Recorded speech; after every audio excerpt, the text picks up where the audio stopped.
오늘 하나님께서 저희들에게 주시는 말씀은 신약성경 요한복음 5장 1절에서 10절까지의 말씀입니다. 요한복음 5장은 신약성경 149면에 있습니다.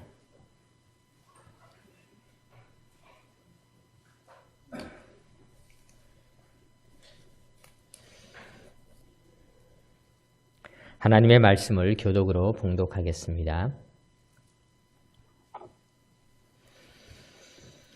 그 후에 유대인의 명절이 되어 예수께서 예루살렘에 올라가시니라.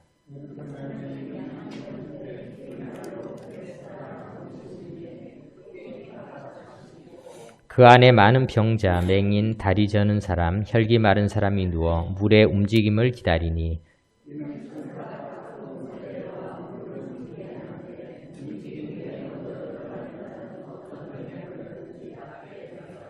거기 38해 된 병자가 있더라.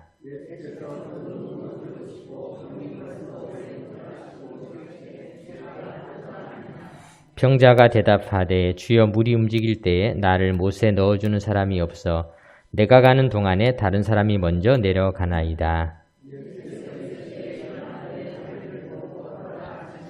그 사람이 곧 나와서 자리를 들고 걸어가니라. 이날은 안식일이니 유대인들이 병난 사람에게 이르되 안식일인데 내가 자리를 들고 가는 것이 옳지 아니하니라.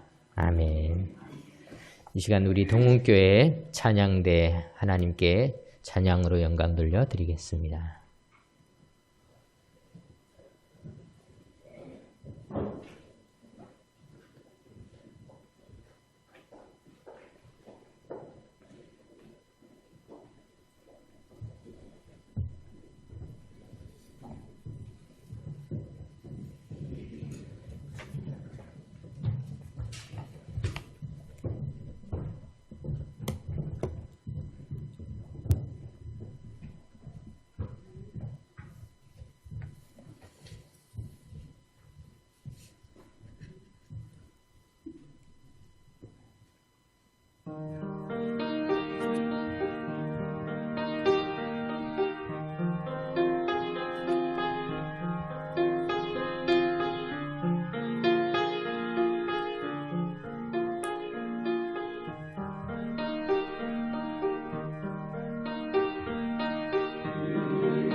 귀한 찬양 하나님께서 기쁘게 받으신 줄 믿습니다.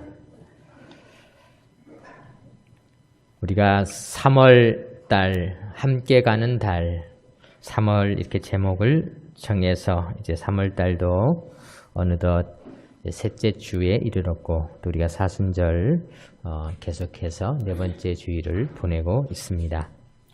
우리 아프리카 속담에 빨리 가려면 혼자 가고 멀리 가려면 함께 가라 라는 말씀처럼 우리가 함께 또 우리가 인생의 길을 즐겁게 가는 그런 달이 되시기 바랍니다. 우리가 그런 의미에서 오늘도 내 옆에 나와 함께 예배드려 주신 내 근처에 계신 분들에게 우리 한번 인사를 나누도록 하겠습니다. 내 옆에 계셔 주셔서 감사합니다.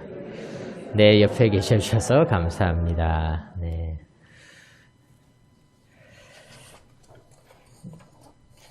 우리가 이 사순절을 보내면서 또 우리 새벽기도 또 수요 예배 또 이렇게 주일 예배 우리가 주님께서 걸어가셨던 십자가와 고난의 길을 묵상하는 시간을 가지고 있습니다. 예수님의 십자가와 고난, 사실 이 십자가라는 말 끔찍한 형틀이었죠. 고난을 좋아하는 사람은 아무도 없습니다. 그러나 우리가 그것을 왜 묵상하게 되는 것입니까? 끔찍한 형틀을 바라보면서 우리는 그 속에서 잔인함과 무서움을 보는 것이 아니라 그 속에 담겨져 있는 사랑을 바라보는 것이 아니겠습니까? 우리가 어머니의 거친 손길들을 보게 되지 않습니까? 어느 날 어머니의 그 손이 거칠어져 있는 그 모습을 보면서 우리가 참 피부 안 좋으시다, 참 피부 더럽다 이렇게 생각하는 사람은 없지 않습니까? 우리가 그 어머니의 거칠어진 손, 뭉뚱그려진 그 손톱들을 바라보면서 그 속에 어머니의 사랑이 담겨 있구나, 우리가 이렇게 생각하는 것 아니겠습니까? 우리가 이 사순절 기간 주님께서 겪으셨던 아픔, 고통들은 결국 우리가 주님의 사랑을 경험하는 시간이죠. 우리가 주님을 만나면서 주님께서는 공생의 기간 동안 많은 영혼들을 살리는 데 사용하셨고, 또 궁극적으로 십자가를 지심으로 우리 모두를, 온 인류를 살리는 그런 분이셨습니다. 그래서 오늘 나를 살리신 우리 예수님, 이런 제목을 가지고 오늘 요한복음의 말씀을 함께 묵상하도록 하겠습니다. 본문 1절을 보겠습니다.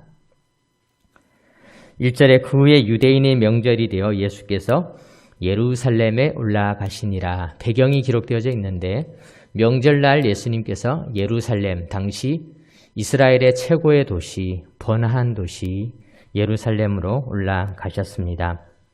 사람들은 휴일이 되면은 어디 갈까? 휴일이 오기를 기다리는 사람들이 있죠. 또 금년에도 대체 공휴일이 또 며칠 늘어났대더라, 이런 소식을 들으면 사람들은 좋아합니다. 또 어디 갈 수 있겠구나. 어디를 가고 싶어 하십니까? 고향에 가서 그리운 사람을 만나고 싶으십니까? 아니면은 어떤 분들은 정말 가보고 싶었던 어느 지역을, 또 요즘은 또 조금 여력이 되시는 분들은 해외여행을 하고 싶어 하기도 하시고요. 또 꽃이 피는 곳으로, 놀이동산으로, 산으로, 또 어떤 사람들은 맛집으로 이렇게 가고 싶어 하는 것이 대부분의 사람들이 휴일을 보내는 여러 방식 중에 하나이죠. 예수님은 명절을 어떻게 보내셨을까? 오늘 본문 1절에 보니까 예수님은 명절을 맞이해서 예루살렘으로 가셨다, 이렇게 기록하고 있습니다. 예수님은 왜 예루살렘에 가셨을까요? 예루살렘은 최고의 도시였기 때문에 많은 문화들을, 좋은 문화들을 볼 수 있었기 때문에 가신 것일까요? 그렇지 않죠. 오늘 본문에 보니까 예수님께서는 5절에 38해 된 병자가 있더라, 이렇게 기록하고 있습니다. 예수님은 명절에 38해 동안 병을 앓고 있는 사람에게 가셨다, 이렇게 기록하고 있습니다. 예수님께서는 왜 38해 병을 앓고 있는 사람에게 가셨을까? 황금 같은 명절. 정말 많은 사람들이 이 명절만큼은 나에게 큰 휴식이 되고 기쁨이 되는 좋은 날로 만들어야지, 이렇게 생각할 때 주님은 38의 병을 앓고 있는 자의 친구가 되기 위해서 가셨습니다. 그래서 오늘 우리가 나를 살리신 우리 주님은 어떻게 나를 살리셨는가? 첫 번째는 친구가 되어주셔서 나를 살려주셨습니다. 요즘에 우리나라 문화 콘텐츠들, 넷플릭스에 여러 문화 콘텐츠들이 인기를 얻고 있는데 그중에 학교 폭력을 다루고 있는 더 글로리라고 하는 그런 작품들이 세계인들이 보고 있다. 그런 소식을 듣는데요. 친구가 없는 사람들을 세상 사람들은 더 괴롭힙니다. 친구가 없는 것은 그 자체가 고통인데 사람들은 그 고통을 더 착취하고 더 아프게 만들고 더 힘들게 만들고 있습니다. 그러나 예수님은 이 땅에 메시아로 오셨습니다. 이사야서 35장에 보면은 그때 맹인의 눈이 밝을 것이요 못 듣는 사람의 귀가 열릴 것이며 저는 자는 사슴같이 뛸 것이며 말 못하는 자의 혀는 노래하리니 이는 광야에서 물이 솟겠고 사막에서 시내가 흐를 것입니다. 주님은 사회적으로 막혀서 너무나 광야와 같이 친구 없이 외롭게 살아가고 있는 이들에게 그 광야에 물이 솟는 것과 같은 문학적인 표현을 사용하고 있죠. 광야에 물이 막 넘쳐나는 것처럼 친구가 넘쳐나고 축복이 넘쳐나고 관계가 회복되어지는 축복을 주시는 메시아로 오셨다. 성경은 기록하고 있습니다. 사랑하는 성도 여러분, 혹시라도 내가 관계에 어려움을 겪거나 또 최근에 좋은 관계를 맺어왔지만은 그 관계로부터 멀어지거나 배신당하거나 아플 때 우리는 우리의 친구 되시는 주님을 꼭 만나시기 바랍니다. 누가복음 12장 4절에 예수님께서는 예수님이 직접 우리가 예수님 보고 친구라고 한 것이 아니라 예수님이 직접 우리에게 친구라고 하셨습니다. 누가복음 12장 4절에 이렇게 기록되어 있습니다. 내가 내 친구 너희에게 말하노니 내가 내 친구 너희에게 말하노니 여러분 만왕의 왕이신 하나님의 아들 예수님께서 우리를 어떻게 부르셨냐면은 내 친구인 너희 이렇게 불러주셨습니다. 이것은 얼마나 큰 기쁨인지 모릅니다.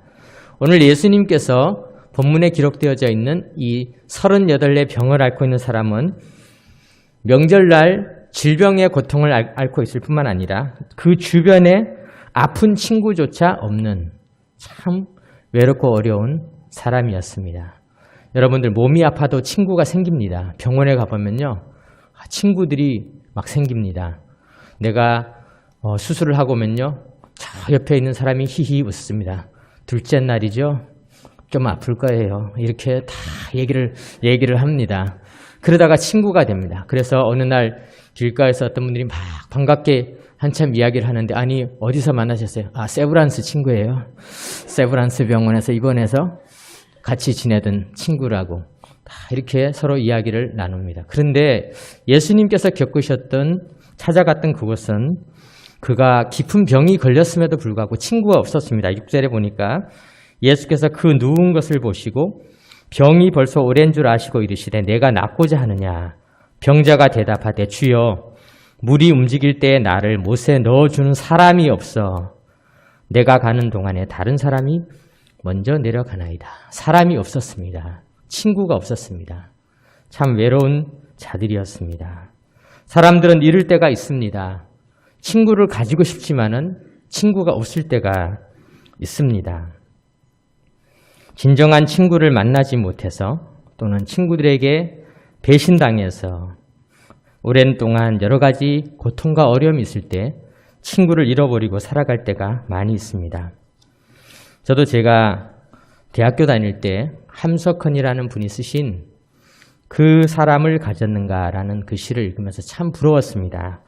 그 시에는 이렇게 기록되어져 있습니다. 말리길 나서는 날 처자를 내맡기며 마음 놓고 갈 만한 사람, 그 사람을 그대는 가졌는가. 온 세상 다 나를 버려 마음이 외로울 때도 저 마음이야 하고 믿어지는 그 사람을 그대는 가졌는가. 탔던 배 꺼지는 시간, 배를 타고 가는데 배가 물이 들어와서 꺼져가고 있습니다. 그때 구명대 서로 사양하며 너만은 제발 살아다오 할 그 사람을 그대는 가졌는가. 불의의 사형장에서 다 죽어도 너의 세상 빛을 위해 저만은 살려두고라 일러줄 그 사람을 그대는 가졌는가.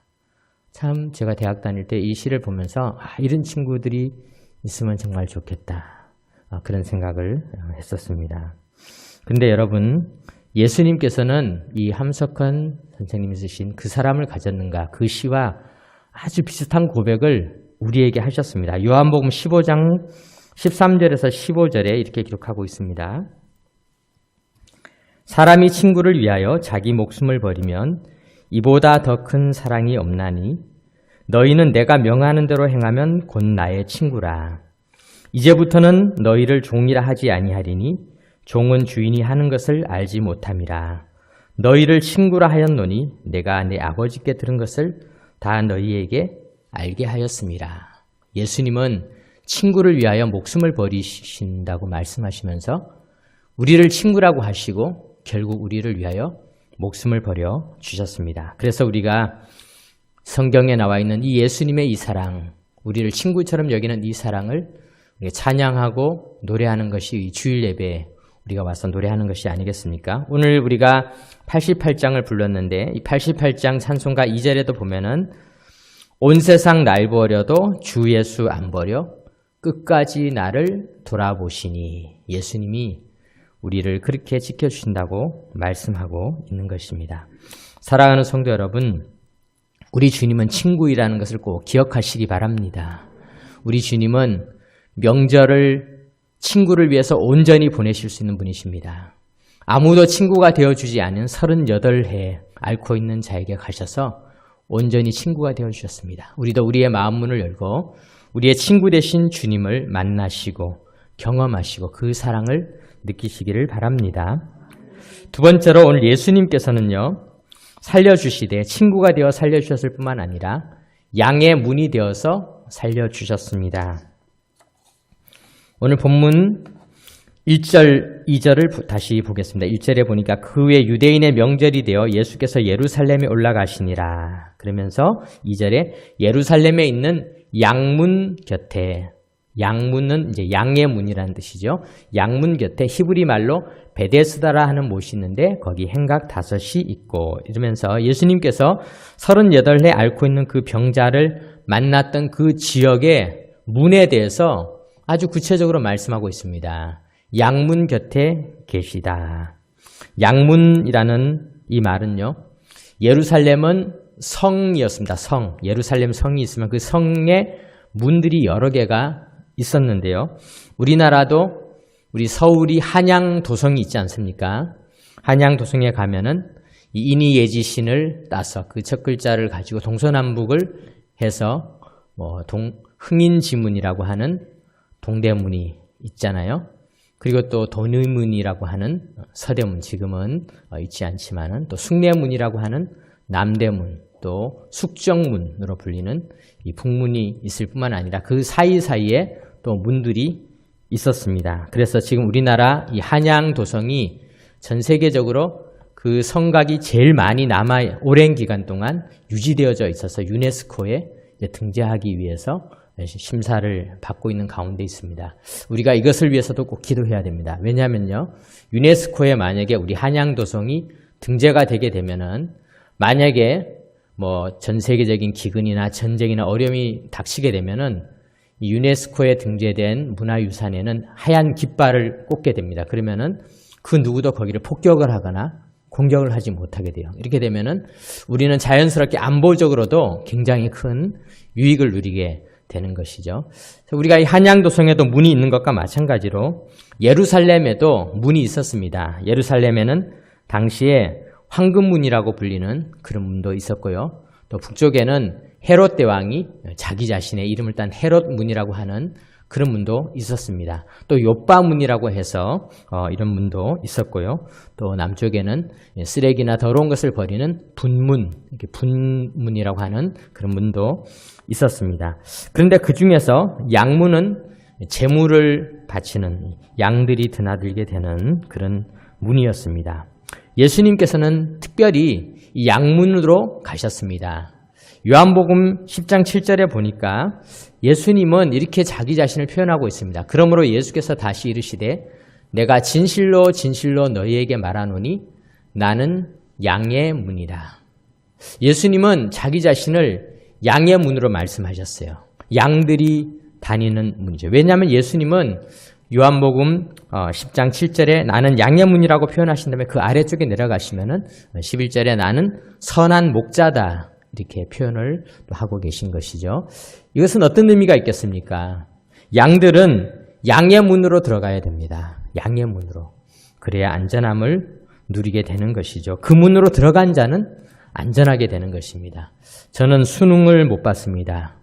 수능 세대가 아니어서.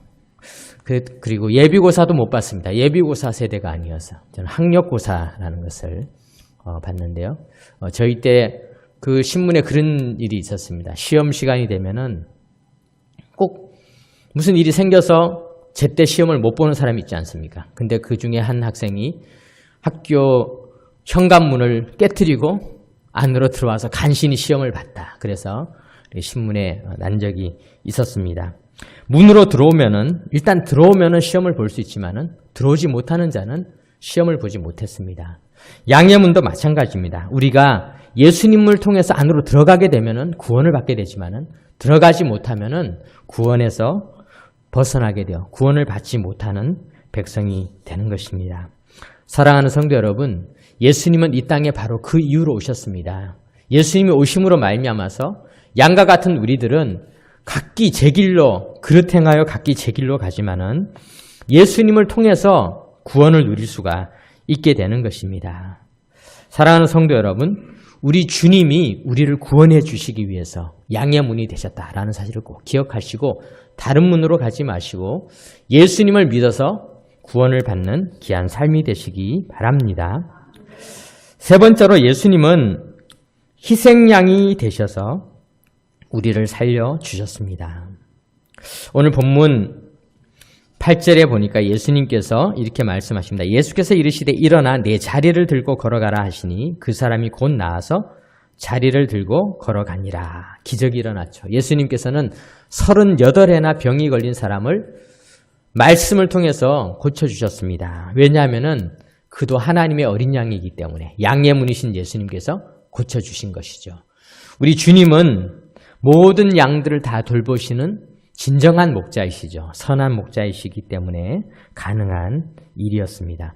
그런데 문제가 생겼습니다. 9절에 그 사람이 곧 나와서 자리를 들고 걸어가니라. 이날은 안식일이니. 그런데 하필이면 그날이 안식일이었습니다. 그러자 10절에 유대인들이 병 나은 사람에게 이르되 안식일인데 내가 자리를 들고 가는 것이 옳지 아니하니라 이렇게 말했습니다. 안식일인데 왜 안식일에 내가 일을 하느냐. 참 안타까운 일이죠. 당시의 율법은 마치 이데올로기와 같았습니다. 조금만이라도 그 율법을 어기게 되면요, 그 사람의 처지와 형편을 전혀 생각하고 따지지 아니하고 그냥 정죄를 하게 되는 것입니다. 낙인을 찍어버리는 것입니다. 이 사람은 질병에서는 나았지만은 이제 종교적인 심판 앞에서 사실은 더 무서운 것이 종교적인 심판입니다. 이 종교적인 심판을 받게 되면은 대대로 고통을 받게 되는 큰 어려움이 생기게 되는데 이 사람은 이제 종교적인 심판을 받게 될 처지에 놓여 있었습니다.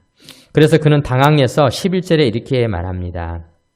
대답하되 나를 낫게 한 그가 자리를 들고 걸어가라 하더라 하니. 그래서 그는 내가 안식일인데 이걸 들고 갈 수밖에 없었던 이유는 나를 낫게 하신 분이 나에게 그렇게 했다라고 말했습니다. 그러니까 그 사람들이 물었습니다. 그들이 묻되 너에게 자리를 들고 걸어가라 한 사람이 누구냐 하되 고침을 받은 사람은 그가 누구인지 알지 못하니 이는 거기 사람이 많음으로 예수께서 이미 피하셨음이로라. 이 사람은 난감하게 되었습니다. 나를 낫게 한 사람이 이렇게 해서 내가 할 수 없이 이렇게 자리를 들었습니다. 그렇게 표현을 하고 주변을 둘러봤는데 예수님이 안 계셨습니다. 이 사람은 꼼짝없이 이제는 종교적인 정죄를 받게 생겼습니다. 그런데요, 예수님께서는 14절에 그에게 다시 나타나셨습니다. 그 후에 예수께서 성전에서 그 사람을 만나 이르시되 보라 내가 나았으니 더 심한 것이 생기지 않게 다시는 죄를 범하지 말라 하시니 그 사람이 유대인들에게 가서 자기를 고친 이는 예수라 하니라. 그래서 16절 보면 그러므로 안식일에 이런 일을 행하신다 하여 유대인들이 예수를 박해하게 된지라 이렇게 기록하고 있습니다. 우리가 이것을 이렇게 보면요, 참 이 사람도 자기가 종교적인 심판을 받게 되니까 그것을 예수님에게 말했습니다.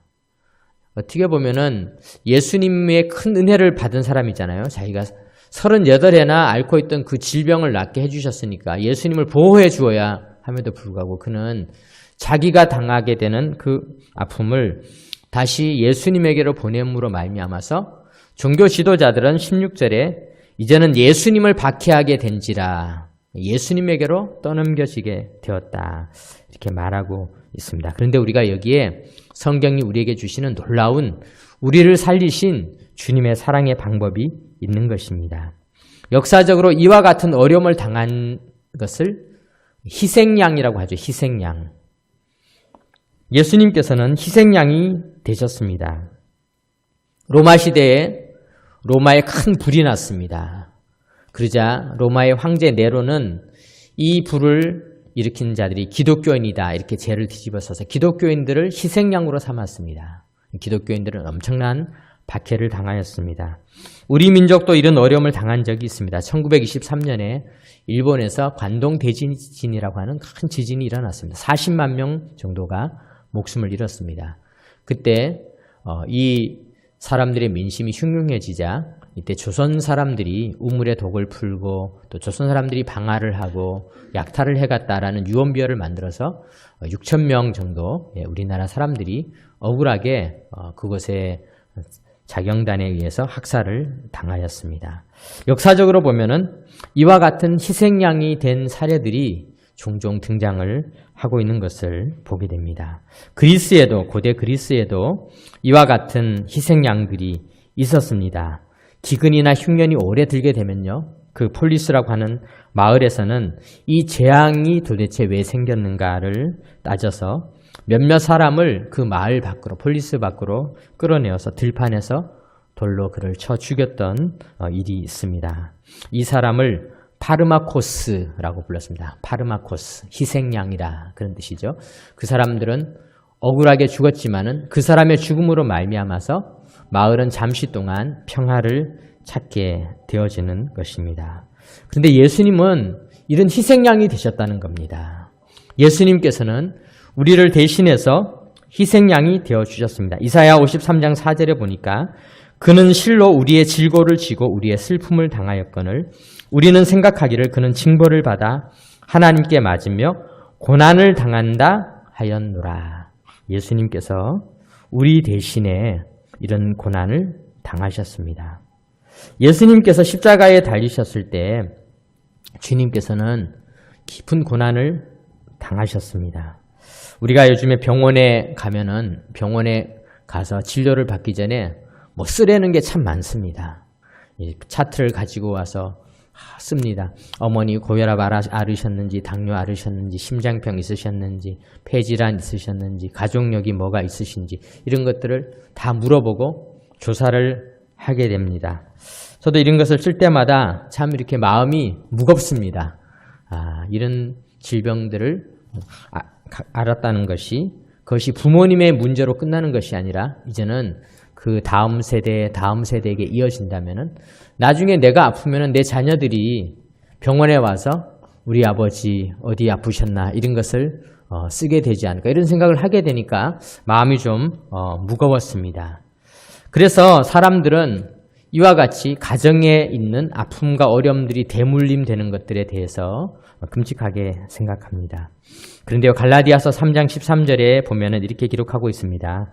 그리스도께서 우리를 위하여 저주를 받은 바 되사 율법의 저주에서 우리를 속량하셨으니 기록된 바 나무에 달린 자마다 저주 아래에 있는 자라 하였습니다. 유대인들은 이와 같이 가족 구성원들이 그 다음 세대로 또 이어지는 것을 저주라고 불렀는데 이런 저주에 대해서도 예수님께서 친히 나무에 달리심으로 말미암아서 저주를 끊으셨다 기록하고 있습니다. 원래 로마의 법에는 한 가지 너무나 심한 형벌이 있으면은 그 형벌을 받은 자들은 다른 형벌을 받지 못하게 하는 법이 있습니다. 예를 들면은요, 이 채찍질 같은 거, 이 채찍질은 굉장히 고통스러운 형벌입니다. 왜냐하면은 우리가 뭐 이야기하는 것처럼 팽이치기 하는 그런 걸로 이렇게 치는 것이 아니라 그 줄에 새부치가 달려 있어서 이 채찍을 맞게 되면은 등에 있는 살점이 뜯어져 나가는 아주 고통스러운 형벌이 채찍질이었습니다. 그런데 예수님은 채찍질을 당하셨습니다. 당시에 왜 예수님께서 채찍질을 당하셨는가? 우리가 본디오 빌라도라고 하는 총독은 사실 예수님이 유대인들에 의해서 체포되어서 왔을 때 예수님을 바라보니까 죄가 없었습니다. 그리고 그는 로마 사람이었기 때문에 유대인들의 종교법에 별 관심이 없었습니다.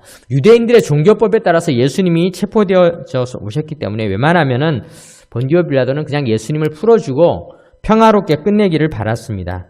그런데 그들이 너무 강력하게 예수님을 고소를 하니까 본디오 빌라도가 한 가지 꾀를 냈습니다. 그것은 뭐냐면은 예수님을 살려주려면은 이 채찍질을 하면은 이 벌은 너무 심한 것이니까 이제 다른 벌은 안 받아도 되는 것이죠. 그래서 채찍질을 허용을 했습니다.